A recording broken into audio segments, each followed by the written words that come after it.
Greetings to all the participants of the Citizens' Assembly on Democracy. Yours is such important work. My name is Shami Chakrabarti. I'm a lawyer, a human rights campaigner, and a Labour peer. But I suppose my most formative experience of the coalface of our working democracy came when I started work as a government lawyer over 25 years ago. I think that democracy matters because we all do. And other systems of government inevitably lead to more and more wealth and influence concentrating in fewer and fewer hands, and therefore to gross abuses of that power. So I think that democracies, however imperfect, are the best systems for protecting human dignity and human rights.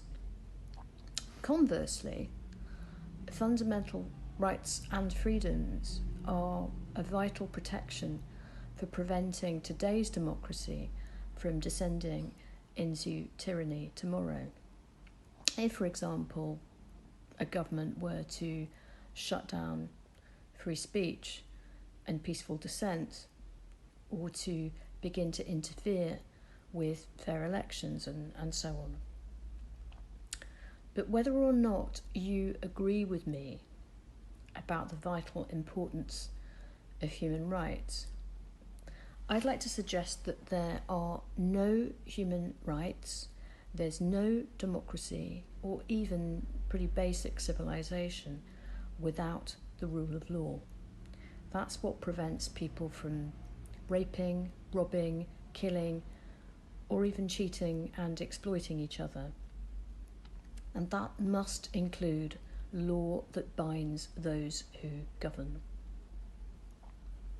I'm throwing in to your deliberations the idea that whatever form of democracy you prefer, and whatever reforms to our current systems you might suggest, there have to be rules of the game.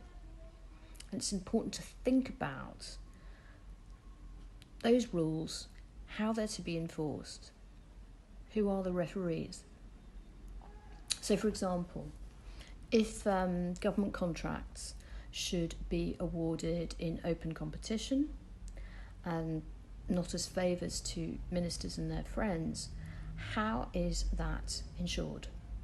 By senior civil servants, a free press, Parliament, or the courts? If it's ultimately the courts, who will bring the proceedings and who will pay for them? Are civil or criminal sanctions appropriate? When should ministers become individually liable as well as collectively responsible? The same sorts of questions arise in relation to every single working part of any democracy that we might design. So I urge you, of course, to think about how our systems and cultures might be improved, but also to think about safeguards for when they're abused or when they otherwise fail. Do you currently feel you have sufficient access to the present rule book, let alone access to power or access to justice?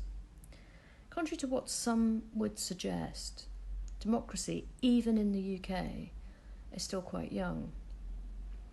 All women have only had the vote for less than 100 years, the centenary is in 7 years' time. The franchise was extended to 18 to 21-year-olds only 52 years ago in 1969.